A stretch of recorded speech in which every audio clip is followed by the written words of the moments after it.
Good afternoon.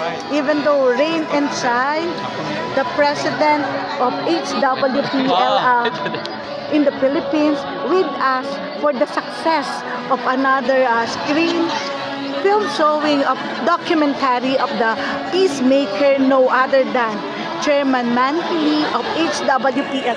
Sir Romel, congrats. Even though it's raining, it's typhoon, you know the heart of the real peace ambassador is here. No excuses. Yeah, no excuses. Kagabi, we were so worried. Ang lakas ng ulan. Tapos yung color ng level ng warning from this color, then nag-upgrade. So we don't know. But with the overwhelming response ng mga peace advocates, it was full. Actually, I was approached by the technical from time to time. Sir, 346 lang. Bawal Monitor, yeah. But people just keep on coming and then they watch yung full video ng documentary. I hope they are moved, and then this understanding and yung emotions and yung inspiration will also move the others across the Philippines and the countries beyond. Thank you so much, Sir Romel.